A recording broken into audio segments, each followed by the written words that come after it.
ನೀಲಮ್ಮ ಅನ್ನುವಂಥ ಹೆಣ್ಮಗಳು ಈಕೆನೂ ಕೂಡ ಬಂದು ನಮಸ್ಕಾರ ಮಾಡಿದಳು. ನಮಸ್ಕಾರ ಮಾಡಿ ಹಾಗೆ ಹೋಗಲಿಲ್ಲ. ಶರಣಬಸಪ್ಪನ ಪಾದದ ಮ್ಯಾಲ ಬಿದ್ದು ಅಳ್ಳಕತ್ತಳು, ಹಣಿ ಇಟ್ಟು ಅಳ್ಳಕತ್ತಳು. ಆತಂಪುರ ನೀಲಮ್ಮ ಅಳ್ಳಕತ್ತಳು. ಶರಣಬಸಪ್ಪ, ಯಾಕೆ ತಾಯಿ ನಮಸ್ಕಾರ ಮಾಡಿದಿ, ಯಾಕೆ ಅಳತಿ, ಏನು ದುಃಖದಮ್ಮ ಅಂತ ಕೇಳಿದಾಗ, ಯಪ್ಪ ನನ್ನ ಹಣಿಬಾರೇ ಹೆಂಗೈತಿ ಅಂದ್ರೆ ಯಾರೇನು ಮಾಡೋರು, ನನ್ನ ಹಣಿಬಾರದೊಳಗೆ ನನ್ನ ಹಣಿಬಾರೇ ಕೆಟ್ಟ ಐತಿ ಅಂದ್ರೆ ಯಾರೇನು ಮಾಡೋರು, ನನಗೆ ಮಕ್ಕಳಿಲ್ಲಪ್ಪ, ಜನ ಎಲ್ಲ ಬಂಜಿ ಅಂತಾರೆ ನೋಡು, ಆ ಶಬ್ದೊಂದು ಭಾಳ ಕೆಟ್ಟ. ಅದನ್ನು ನಿನಗೆ ನೋಡಿದ ಕೂಡಲೇ ಏನೋ ಒಂದು ಸ್ವಲ್ಪ ದುಃಖ ಆಯಿತು. ಅತ್ತಿನಪ್ಪ ಹೋಗ್ತೀನಿ ಅಂತೇಳಿ ಹೋಗ್ತಿದ್ಳು. ಆ ತಾಯಿಗೆ ಶರಣಬಸಪ್ಪ ಹೇಳ್ತಾನೆ, ಏನವ್ವ ಎಷ್ಟು ಹೇಳಿದಿ ಹೊಂಟೆ ಅಂದ್ರೆ ಹೆಂಗ, ಈ ಶರಣಪ್ಪಿರೋದು ಎದಕ್ಕೆ, ಶರಣಪ್ಪಿರೋದು ಎದಕ್ಕೆ, ಈಗ ಬಾಯಿಲಿ ನಿನಗೆ ಮಕ್ಕಳಾಗಿಲ್ಲ, ಏನು ದೊಡ್ಡ ಮಾತು, ಎಲ್ಲ ಶರಣಪ್ಪ ಕೊಡ್ತಾನೆ ತಗೋ, ಖಾರಿಗೆ ತಗೋ, ನಿನಗೆ ಹೆಣ್ಣು ಬೇಕೇನು ಗಂಡು ಬೇಕಂತ ಕೇಳು, ನಿನಗೆ ಹೆಣ್ಣು ಬೇಕೇನು ಗಂಡು ಬೇಕು, ಯಪ್ಪ ಬ್ಯಾಡ. ಅವಾಗ ಒಂದು ನೇಮಿತ್ರಿ ಕಲಬುರ್ಗಿ ಶರಣಬಸಪ್ಪ ಅಂದ, ಏನು ನೇಮ, 1000 ರೂಪಾಯಿ ಕೊಟ್ರೆ ಗಂಡು ಮಗನ ಕೊಡ್ತಿದ್ರಿ. ಅವಾಗೇರಿದು 1000 ರೂಪಾಯಿ ಕೊಟ್ರೆ ಕಾಕ, 1000 ರೂಪಾಯಿ ಕೊಟ್ಟರೆ ಗಂಡು ಮಗನ ಕೊಡ್ತಿದ್ದ, 500 ರೂಪಾಯಿ ಕೊಟ್ಟರೆ ಹೆಣ್ಣು ಮಗಳನ್ನ ಕೊಡ್ತಿದ್ದ. ಶರಣಬಸಪ್ಪನ ನೇಮಿತ್ತಿದ್ದು. ಆಯ್ತವ ಅಂತೇಳಿ ಖಾರಿಗೆ ತಗೋ, ನಿನಗೆ ಯಾವಾಗ ಕೊಡಂಗಾಗ್ತದ ನೋಡು ಅವಾಗ ಕೊಡು, ಇವು ತೊಗೊಂಡು ಹೋಗಂದ. ಪಾಪ ಒಳ್ಳೆ ಹೆಣ್ಮಗಳು, ಯಪ್ಪ ನನ್ನ ಮನ್ಯಾಗ ಗಂಡು ಕೆಟ್ಟು ಹೊಂಬದ, ಅತ್ತಿ ಮಾವ ಚಲೋ ಇಲ್ಲ ನನಗೆ, ಒಂದು ವೇಳೆ ಅವ್ರು 1000 ರೂಪಾಯಿ ತಂದು ಕೊಡಲಿಲ್ಲ ಅಂದ್ರೆ ನೀನು ಋಣದಾಗ ಬಿದ್ದ ನಾ ಸಾಯ್ಬೇಕಾಗ್ತದೆಪ್ಪ, ಬ್ಯಾಡ ಅಂದರು. ಕೇಳಲಿಲ್ಲ ಹೆಣ್ಮಗಳು, ಕೇಳಲಿಲ್ಲ, ಕೊಟ್ಟ ಶರಣಬಸಪ್ಪ. ಅದನ್ನು ಉಡಿ ಒಳಗೆ ತಗೊಂಡು ದಾರಿ ಹಿಡಿದು ಬರುವತ್ನ್ಯಾಗ ಪಾಪ ಹೆಣ್ಮಗಳು ವಿಚಾರ ಮಾಡಿದಳು, ಶರಣಬಸಪ್ಪ ನನಗೆ ಖಾರಿಗೆ ಕೊಟ್ಟಾನ, ಈ ಖಾರಿಗೆ ನಾ ಸ್ವೀಕಾರ ಮಾಡ್ದೆ, ಒಂದು ವೇಳೆ ನನಗೊಂದು ಕೂಸು ಆಯಿತು ಅಂದ್ರೆ ನನ್ನ ಅತ್ತಿ ಮಾವ ನೀ ಹೆಂಗೆ ಕೂಸಿನ ಹಿಡ್ದು, ಯಾಕೆ ಇಷ್ಟು ದೊಡ್ಡ ಕೆಲಸ ಮಾಡಿದಿ, ಆ 1000 ರೂಪಾಯಿ ಎಲ್ಲಿದು ಕೊಡ್ಬೇಕಂತೇಳಿ ಏನರೇ ಮಾತಾಡ್ಲಕತ್ರ. ಪಾಪ ಆ ಶರಣಗೆ ಏನಾದರೂ ತೊಂದರೆ ಬಂದತ್ತ ತಿಳ್ಕೊಂಡು ದಾರಿ ಒಳಗೆ ಒಂದು ಹೊತ್ತಿತ್ತು ಬರುವತ್ನಾಗ ರಾತ್ರಿ. ಆ ದಾರಿ ಒಳಗೆ ಆ ಶರಣಬಸಪ್ಪ ಕೊಟ್ಟಿದ್ದ ಖಾರಿಗೆ ಚೆಲ್ಲಿ ಬಿಟ್ಟಳ್ರಿ. ನೋಡ್ರಿ ಹೆಂಗ ಮಕ್ಕಳು ಆಗ್ತಾವತ್ತೇಳಿ ಶರಣಬಸಪ್ಪ ಕೊಟ್ರೆ ಆ ಖಾರಿಗೆ ಆ ಹೊತ್ತಿನೊಳಗೆ ಚೆಲ್ಲಿಬಿಟ್ರು. ಮನೆಗೆ ಬಂದಳು. 1 ದಿವಸ ಹೋಯ್ತು, 2 ದಿವಸ ಹೋಯ್ತು, ತಾಯಿಗೆ ತಿಂಗಳು ಹೋಯ್ತು, 2 ತಿಂಗಳು ಹೋಯ್ತು, ಬಂಕಿ ಚಾಲು ಆಯಿತು. ಮೊನ್ನೆ ಹೆಂಗೆ ಸೂರಮದೇವಿ ಬಂಕಿ ಕಾಡೋಲ್ಲ ಹಂಗೆ ಬಂಕಿ ಚಾಲು ಆಯಿತು. ಅತ್ತಿ ಮಾವರಿಗೆ ಸಂತೋಷ, ಗಂಡಗೆ ಸಂತೋಷ. ಅಂತೂ ಭಾಳ ದಿವಸದ ಮ್ಯಾಗ ನಮ್ಮ ನೀಲಮ್ಮಗ ಒಳ್ಳೆ ಸಂತೋಷದ ಸುದ್ದಿ. ನಮ್ಮ ಮನ್ಯಾಗೂ ಇಂದಿಲ್ಲ ನಾಳೆ ಒಂದು ಕೂಸು ಹುಟ್ಟುತ್ತದಂಥ ಸಂತೋಷ. 5-6 ತಿಂಗಳ ಕಳಿತಾ 9 ತಿಂಗಳು 9 ದಿವಸ ಮುಗಿದು ಬೆಳಿಗ್ಗೆ 4 ಗಂಟೆಗೆ ನೀಲಮ್ಮನ ಹೆರಿಗೆ ಆಯಿತು. ಬಾಣೆತನ ಆಯಿತು ಖರೆ, ಆದ್ರೆ ಕೂಸಿಲ್ಲ. ಬಾಣೆತನ ಐತ್ರಿ, ಆದ್ರೆ ಕೂಸಿಲ್ಲ. ಎದ್ದು ನೋಡುತ್ತಾನ, ಹೊಟ್ಟೆಲ್ಲ ಕರಿಗೆ ಹೋಗಿಬಿಟ್ಟದ, ರಕ್ತ ಆದ್ರೆ ಕೂಸಿಲ್ಲ. ಅತ್ತಿ ಭಾಳ ದುಷ್ಟಳು, ಬಾಯಿಗೆ ಬಂದಂಗೆ ಬೈಲಕತ್ತಳು. ಈಕೆಗೆ ಎಲ್ಲಿ ಮಕ್ಕಳಾಗ್ತಾವ್ಯವ, ಇದು ಒಂದು ಗೊಡ್ಡಿ ಗಂಟೆ ಬಿದ್ದದ ನಮ್ಮ ಹಣಿ ಬಾರಕ್ಕೆ, ಇದೊಂದು ಬಂಜಿ ಗಂಟೆ ಬಿದ್ದದ ನಮ್ಮ ಹಣಿ ಬಾರಕ್ಕೆ, ನನ್ನ ಮಗನಿಗೆ ಇದು ನಮ್ಮ ಮನಿತನಕ್ಕೆ ಬರಬಾರ್ದಾಗಿತ್ತು, ಇದೊಂದು ತಪ್ಪಿ ಬಂದದ, ಇದಕ್ಕೆ ಯಾವುದೋ ಒಂದು ರೋಗಿತ್ತು, ಅದಾಗಿ ಹೋಯಿತು ಅಂತ ಬೈತಿದ್ರು, ನಿಂದೆ ಆಡ್ತಿದ್ರು.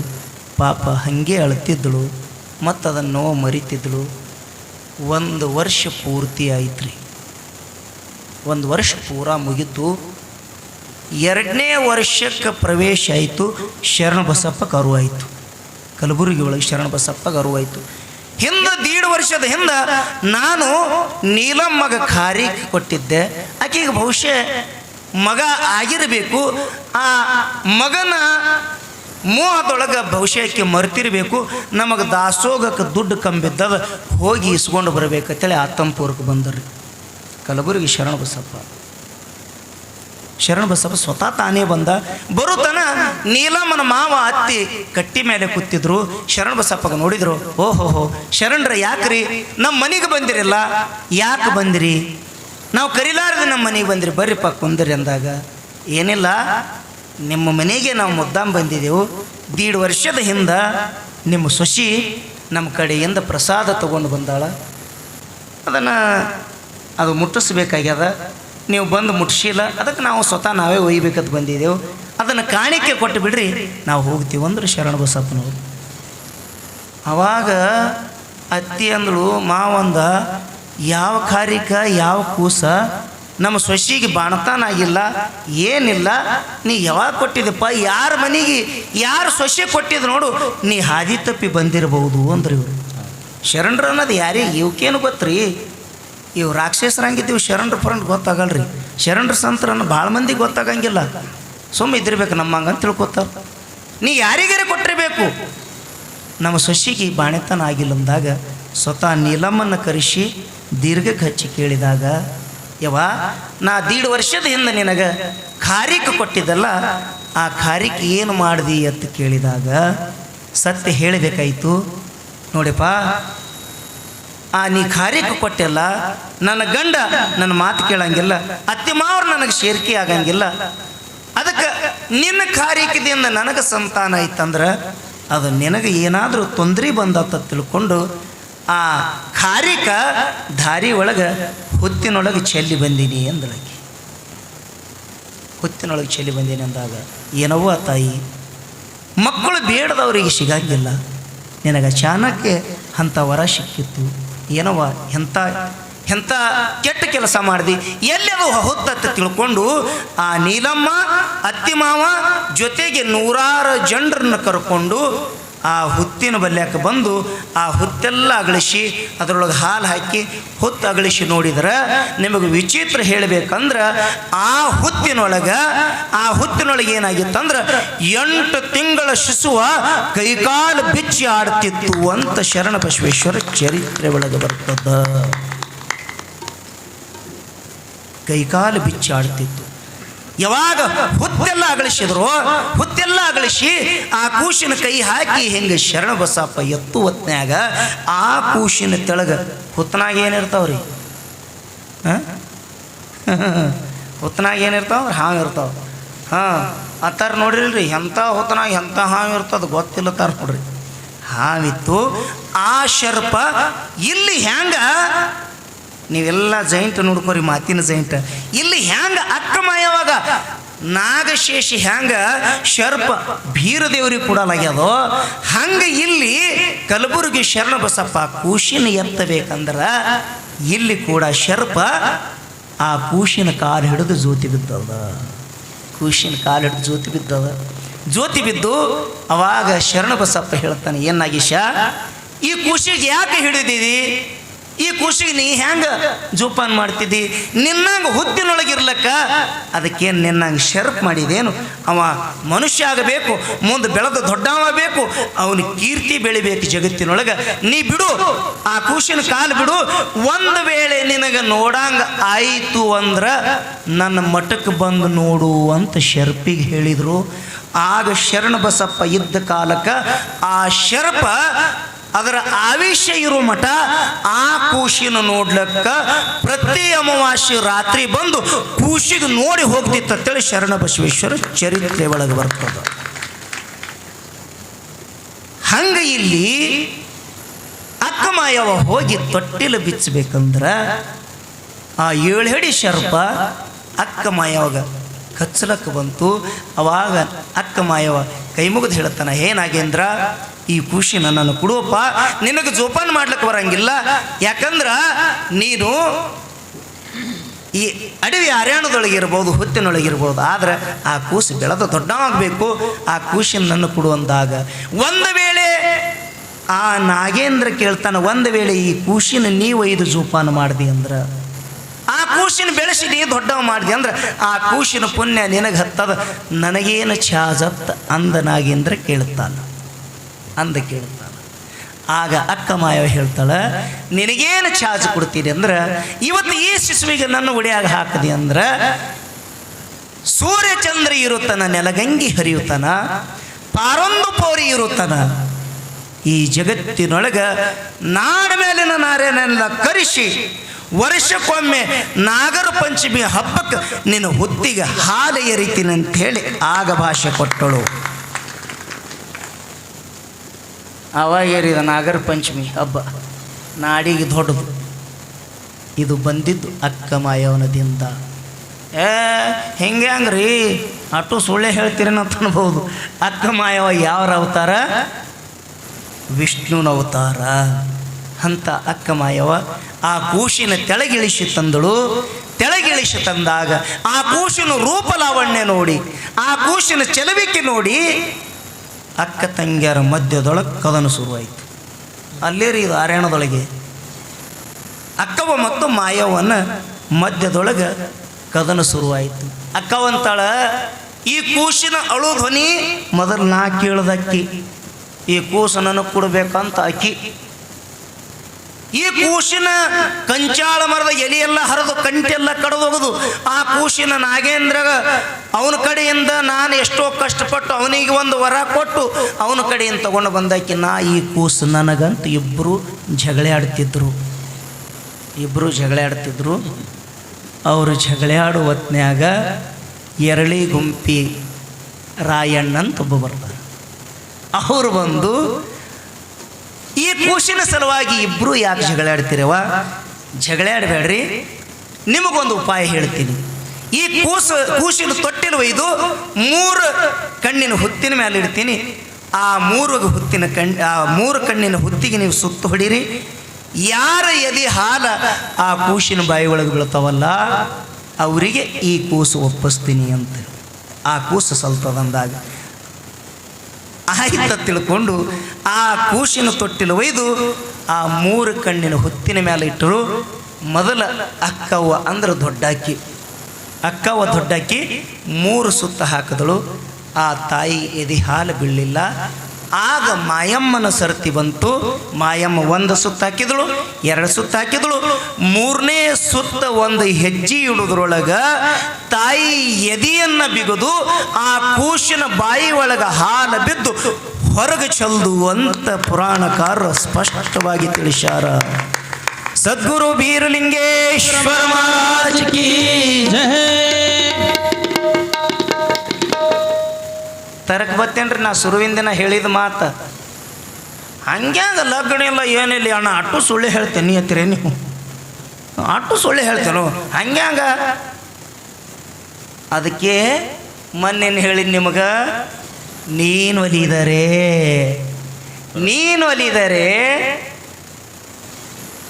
ಕೊರಡು ಕೊನರುವುದಯ್ಯ, ನೀನೊಲಿದರೆ ಬರಡು ಹಯನಾಗುವುದಯ್ಯ. ಭಗವಂತನ ಲೀಲಾದಿಂದ ಅಕ್ಕ ಮಾಯವಳ ಎದಿ ಹಾಲ ಆ ಕೂಸಿನ ಬಾಯಿ ಒಳಗೆ ಬಿದ್ದು ಆಗ ಆ ಕೂಸ ಮಾಯವಾಗ ಸಲ್ತು ಅಕ್ಕ ಮಾಯವ ಯಾರು ಅಕ್ಕವ್ವ ದುಃಖ ಮಾಡಿ ಅಳ್ಳಕತ್ತಳು. ಅಕ್ಕಿಗೆ ವಶ ಆಯಿತು, ನನಗೆ ಈ ಕೂಸು ವಶ ಆಗಲಿಲ್ಲ ಅಂತ ಅಳುವತ್ಯಾಗ ಭೀರದೇವರ ಸಣ್ಣ ಶಿಶುವ ಆಗ ಹೇಳ್ತಾನ, ಒಂದು 2-2.5 ವರ್ಷದ ಕೂಸ, 2-3 ವರ್ಷದ ಕೂಸ, ಅಕ್ಕ ಮಾಯಮ್ಮನ ಎದೆ ಹಾಲು ಕುಡ್ದೀನಿ ಅಂತ ನೀನು ದುಃಖ ಮಾಡಬೇಡ ತಾಯಿ, ನೀನು ಚಿಂತೆ ಮಾಡಬೇಡ ತಾಯಿ. ಇವತ್ತು ನಿನ್ನ ಹಾಲು ನಾ ಕುಡಿಲಿಲ್ಲ ಅಂದ್ರೆ ಏನಾಯಿತು? ಇವತ್ತು ನಿನ್ನ ಹಾಲು ನಾ ಕುಡಿಲಿಲ್ಲ ಅಂದ್ರೆ ಏನಾಯಿತು? ಮುಂದೊಂದು ದಿನ ಬೆಳೆದ ನಾ ದೊಡ್ಡವಾದಂದ್ರ ನನ್ನ ಶಿಷ್ಯ ಬಂದು ಭಾರತಿ ನಿಂಬಾಳ ಗುಡ್ಡಕ್ಕೆ ಬಂದು ನೀ ಇವತ್ತು ಅಕ್ಕವ್ವನ ಅವತಾರ ಬಿಟ್ಟು ಮುಂದಿನ ಜನ್ಮದೊಳಗೆ ನಾನು ನಿನ್ನ ಹಾಲು ಕುಡಿತೀನಿ ಅಂತೇಳಿ ಅಂದ ಮಾತು ಕೊಟ್ಟಿದ್ದ ಮಾತಿಗೆ ಅನುಗುಣವಾಗಿ ಇದೇ ನಿಮ್ಮ 2-3 ಕಿಲೋಮೀಟರ್ ಮ್ಯಾಗ ಏನೈತಲ್ಲ ಭಾರತಿ ಲಿಂಬ್ಯಾಳ ಗುಡ್ಡ, ಈ ಗುಡ್ಡದೊಳಗೆ ಹುಲಿಯಾಗಿ ಹುಟ್ಟಿದ್ದು ಯಾರಾದರೂ ಇದ್ದರೆ ನನ್ನ ತಾಯಿಂದರ ಮತ್ತೆ ಯಾರೂ ಇಲ್ಲ. ಹಿಂದಿನ ಜನ್ಮದೊಳಗಿರುವಂಥ ಅಕ್ಕವನೇ ಈ ಜನ್ಮದೊಳಗೆ ಹುಲಿಯಾಗಿ ಹುಟ್ಟಿ ಬಂದು ಬೀರದೇವರಿಗೆ ಹಾಲು ಉಣಿಸ್ಯಾಳ. ಹಾಲು ಉಣಿಸೋದು ಇದು ಮುಂದಿನ ಕಥೆ ಅದ್ರಿ, ಭಾಳ ದಿನ ಆದ್ರೆ ಸುಮ್ಮಿಲ್ಲ ಪ್ರಸಂಗ ಕೇಳಿದೆ. ಅದು ಮುಂದೆ ಬೀರಾಣ ದೊಡ್ಡವ ಆದ ಬಳಿಕ ಉಣಿಸ್ತಾಳ ಅಲ್ಲದು ಅದು ನೋಡೋಣಂತ ಮತ್ತೊಂದು ಯಾವಾಗಾರ ಹೇಳೋಣಂತ. ಅದಕ್ಕೆ ಇಲ್ಲಿ ಅಕ್ಕ ತಂಗಿಯರು ಕೂಡಿಕೊಂಡು ಆ ಕೂಸಿನ ತೊಟ್ಟಿಲ ಹೊತ್ತುಕೊಂಡು ತಮ್ಮ ಮನೆಗೆ ತಂದರು. ಬೀರದೇವರ ಬಾಲಲೀಲೆ. ಬಾಲಲೀಲೆ ಅಂದ್ರೇನು? ಆಟ ಆಡೋದು. ಬೀರದೇವರ ಆಟ ವಿಚಿತ್ರ ಆಟ. ವಿಚಿತ್ರ ಆಟ ಅಂದ್ರೆ ಏನ್ರಿ? ಕಾಡಬಾರದು ಅಕ್ಕಗೆ ಕಾಡ್ತಿದ್ದ, ಬೇಡಬಾರದು ಬೇಡುತ್ತಿದ್ದ. ಹಟಕೋರಿ ದೇವರಿವ, ಹಠಮಾರಿ ದೇವರ, ಉರಿಮಾರಿ ದೇವರ, ಉಗ್ರ ಗಣ್ಣಿನ ದೇವರ, ಹರಿಯುವ ಹಾವಿನ ಗಂಡ, ಉರಿಯುವ ಕಿಚ್ಚಿನ ಗಂಡ ಬೀರದೇವರ. ಇಂಥ ಒಂದು ಶಕ್ತಿಶಾಲಿಯಾಗಿರುವಂಥ ದೇವರು. ಇದು ಸಾಮಾನ್ಯ ದೇವರಲ್ರಿ ಭೂಮಿ ಮೇಲೆ. ಬೀರದೇವರ ಅವತಾರ ಇದು ವೀರಭದ್ರನ ಅವತಾರ. ಇದು ಎಲ್ಲ ಪರಮಾತ್ಮನ ಅಂಶ ಇದು. ಹಂಗ ಅಕ್ಕ ಮಾಯವನ ಮನೆಗೆ ತಂದರು. ಬೀರದೇವರ ಓಣ್ಯಾಗ ಹುಡುಗರೆಲ್ಲ ಆಡೋದು ನೋಡಿ ಆಗಿನ ಕಾಲಕ್ಕೆ ಈಗ ನಾವು ಮನಮನಿಂತನ ಏನಾನು ಇದ್ದಿರ್ಬೇಕದು ಆಟ. ಲಗ್ಗೋರಿ ಅಂತಾರೆ ನೋಡ್ರಿ, ಲಗ್ಗೋರಿ ಆಟ. ಹಿಂಗೆ ಕಲ್ಲು ಇರಿಸೋದು, ಒಂದು ಚಂಡೀಲಿ ಹೊಡೆಯೋದು. ಹೊಡೆದ ನನ್ನ ಓಡ್ತಿದ್ದೆವು. ಅದು ಮತ್ತೊಂದು ಹುಡುಗದು ಬಾಲ್ ಎತ್ತು ಹೆಚ್ಚು ಬೆನ್ನಾಗಿ ಬಿಡ್ತಿತ್ತು. ಅದು ನಮ್ಮ ಕಡೆ ಆಟ ರೀ ಇದು. ಅದು ಹಂಗೆ ಇಲ್ರಿ ಲಗ್ಗೋರಿ ಆಟ. ಅದನ್ನು ನೋಡಿ ಬಂದ ಕೂಡಲೇ ಅಕ್ಕಗೆ ಹೇಳ್ತಾನೆ, ಅಕ್ಕ ನನಗೆ ಇವತ್ತು ನಾ ಲಗ್ಗೋರಿ ಆಟ ಆಡಬೇಕು, ನನಗೆ ಚೆಂಡ ಬೇಕು ಅಂತೇಳಿ ಅಕ್ಕಗೆ ಬೇಡಿದಾಗ ಅಕ್ಕ ಮಾಯವ ಮತ್ತು ಅಕ್ಕವ್ವ ಈ ಬೀರದೇವರಿಗೆ ಹ್ಯಾಂಗ ಜೋಪಾನ ಮಾಡ್ತಿದ್ರು ಅಂದ್ರೆ, ಮನಕ ಮಗನ ಮಾಡಿದ್ರು, ಜನಕ್ಕೆ ಮಾತ್ರ ತಮ್ಮ. ಜನರಿಗೇನು ಹೇಳ್ತಿದ್ರು, ಇವ ನಮ್ಮ ತಮ್ಮ.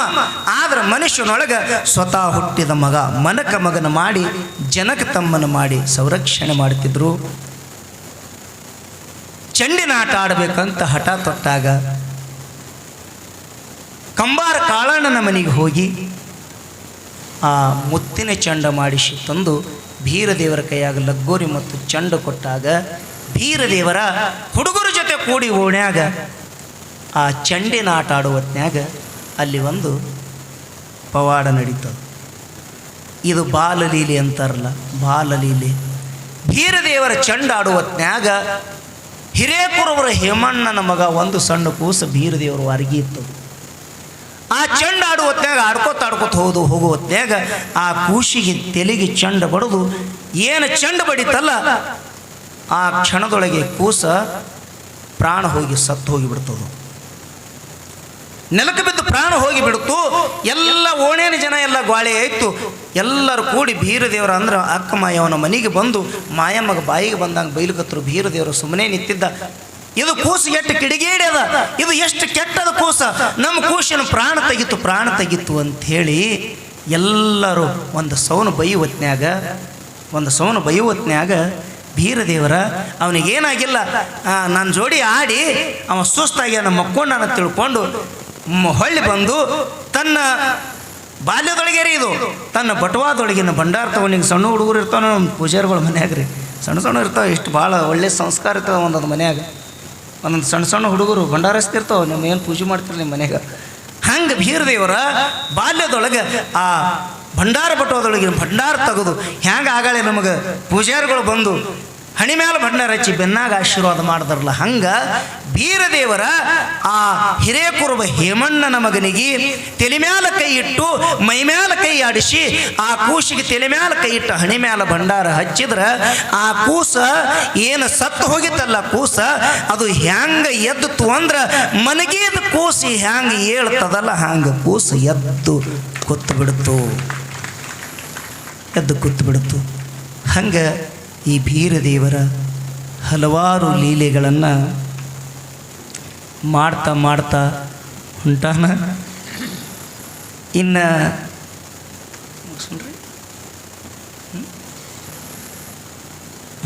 ನಮ್ಮ ಡೊಳ್ಳಿನ ಪದ ಮಂದ್ಯಪ್ಪ ಇದು ಅವ್ರು ಹೋಲಿತ್ತಾರ ಹಂಗೆ ಇಲ್ಲ.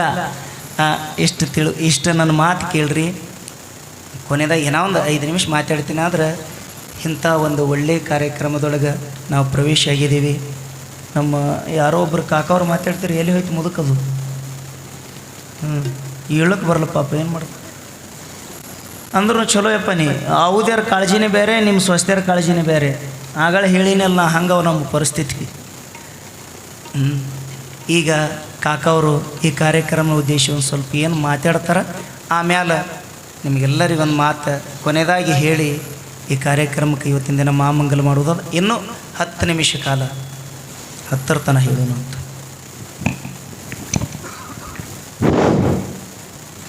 ಅದೇ ಥರನಾಗಿ ರೇವಣ